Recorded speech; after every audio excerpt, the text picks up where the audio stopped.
ஆண்டவர் சொல்லுகிற வார்த்தைக்கு நம்ம கீழ்ப்படுகிறவர்களாய் காணப்படும் பொழுது தேவன் நமக்குள்ளாக வந்து வாசம் செய்கிறார். பாருங்க, மகா வல்லமையுள்ள தேவனுங்க அவரு.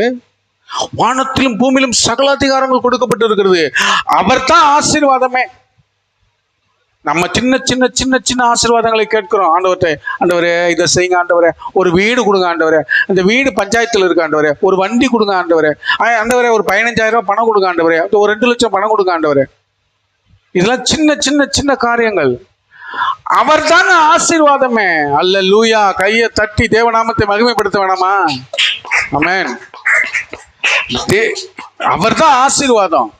நம்ம ஆண்டவர் சொல்ற வார்த்தைக்கு மனம் திரும்பி பாவ மன்னிப்புக்குன்ற ஞானஸ்நானத்தை எடுத்துட்டோம் அப்படின்னு சொன்னா அவர் நமக்குள்ளாக வந்து வாசம் செய்வார்.